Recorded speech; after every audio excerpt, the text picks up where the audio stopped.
Bonjour, je suis le Dr Jamel Benomar, je suis le directeur de la collecte de sang à l'établissement français Île-de-France et je vais vous parler du don de plaquettes. Alors les plaquettes, ce sont les toutes petites cellules qui circulent dans le sang, qui vont permettre de s'agglutiner, de s'agréger à chaque fois que vous avez saigné, de façon à boucher cette brèche vasculaire et d'arrêter l'hémorragie. Sans plaquettes, pas de coagulation de sang.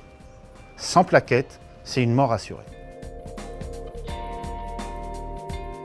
Les plaquettes s'adressent essentiellement à des gens dont la moelle osseuse n'arrive plus à produire ces plaquettes. Dans quelles conditions? Eh bien, c'est toutes les pathologies en rapport avec la leucémie, essentiellement, puisque l'arrière-pensée du traitement d'une leucémie, c'est la greffe de moelle.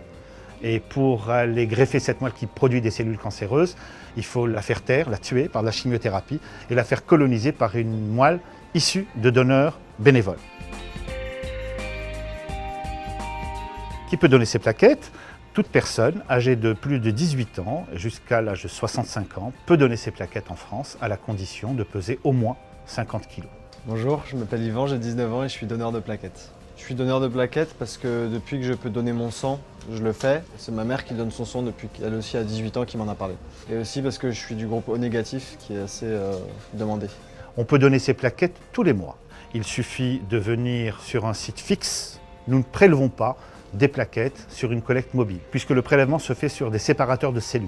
Une fois que vous avez pris rendez-vous, le jour du don, vous vous présentez sur le site, vous êtes attendu par une secrétaire qui va vous inscrire donc dans notre fichier, prendre vos coordonnées et puis vous inviter à aller vous présenter auprès de cette personne qui va être en charge de faire cet entretien pré-don. C'est une infirmière ou un médecin.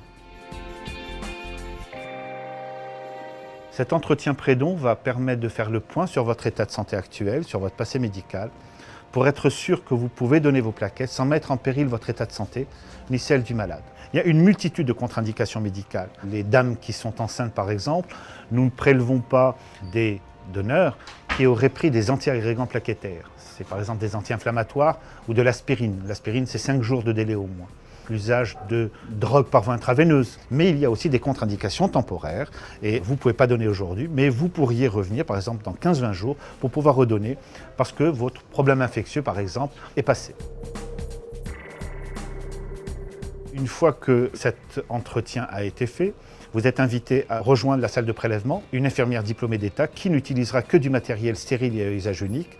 En fait, c'est un kit qui va être mis dans une machine, c'est un séparateur de cellules, qui va permettre de ne prélever que des plaquettes, mais aussi un petit peu de plasma à côté. Et des fois, si votre groupe sanguin a un intérêt particulier, comme les rhésus négatifs ou quelques sangs rares, encore plus rares que ça, eh bien, on peut prélever un concentré de globules rouges par la même occasion. C'est pas douloureux, par contre ça prend un peu plus de temps qu'un don de sang, ça prend environ 1h30, et c'est la seule contrainte du don de plaquettes. C'est le produit dont la durée de péremption est la plus courte. Nous n'avons que 5 jours avant péremption. Quand vous savez qu'il suffit déjà de qualifier le don par des examens biologiques, on a déjà 24 heures dans le compteur. Donc c'est une course quelque part contre la montre et nous ne gérons ce stock qu'à flux tendu. Lorsqu'une personne donne son sang total, elle donne ses plaquettes aussi puisqu'elles sont contenues. Le seul détail, c'est que lorsque vous donnez vos plaquettes, la quantité de plaquettes que vous donnez est jusqu'à 12-14 fois plus riche que les plaquettes issues d'un don de sang total. Ce qui permet donc une sécurité transfusionnelle pour le patient qui est absolument colossale. C'est ça l'intérêt. Une fois que le don est terminé, on va observer quelques minutes de repos sur les lits de prélèvement pour que l'infirmière s'assure que tout va bien. Et puis vous êtes invité à aller donc prendre cette collation.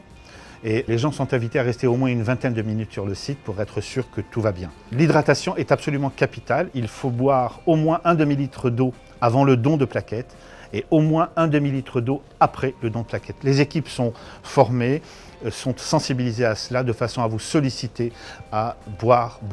Après le don de plaquettes, je me sens un peu fatigué, mais je bois de l'eau, je prends un peu à manger, ça va très bien après. Et il est tout à fait possible de reprendre son travail après, bien sûr. Quelques précautions sont à prendre.